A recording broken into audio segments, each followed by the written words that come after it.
இன்றைக்கு நம்முடைய வாழ்க்கையில தேவனுடைய தொடுதல் வந்துடுச்சுனாங்க, வீட்ல எவ்வளோ பெரிய பிரச்சனையா இருந்தாலும், குடும்பத்தில எவ்வளோ பெரிய நெருக்கடியா இருந்தாலும், தேவைகள்ல எவ்வளோ பெரிய போராட்டமான களமா இருந்தாலும், ஆண்டவர் அற்புதம் செய்வார். ஒரு ஆமென் சொல்லுங்களேன்.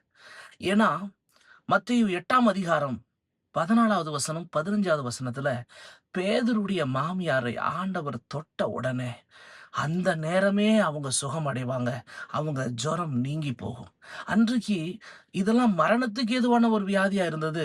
ஆனா இயேசு வந்து தொட்டு, தொட்டு, தொட்டு அதை எல்லாவற்றையும் சுகப்படுத்தினார். இந்த இரவு வேளையில ஒருவேள மரணத்துக்கு ஏதுவான பிரச்சனை உங்க வாழ்க்கையில, உங்க வீட்ல, உங்க தனிப்பட்ட காரியத்துல, உங்க கணவர், மனைவி, பிள்ளைங்க எத்தனை பேருடைய வாழ்க்கையில இருந்தாலும், நீங்க எத குறித்தும் கவலைப்படாதீங்க. இன்னைக்கு ஆண்டவர் உங்க வாழ்க்கைய தொடப் போகிறார்.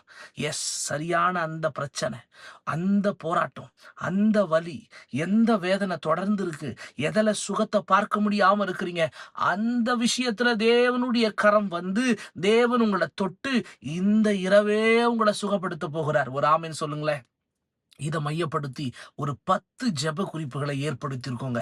ஆண்டவருடைய தொடுதலை நம்ம உணரணும், அவர் தொடணும், நம்ம வாழ்க்கையை மாத்தணும்னு சொல்லி, அதனால இப்பவே அந்த ஜெப குறிப்புகள் வேணும்னு நினைச்சீங்கன்னா ஸ்கிரீன்ல தெரியிற நம்பருக்கு இப்பவே ஒரு ப்ரேயர்னு ஒரு டெக்ஸ்ட் அனுப்புங்க. அந்த 10 ஜெப குறிப்புகளையும் உங்களுக்கு அனுப்புறேன்.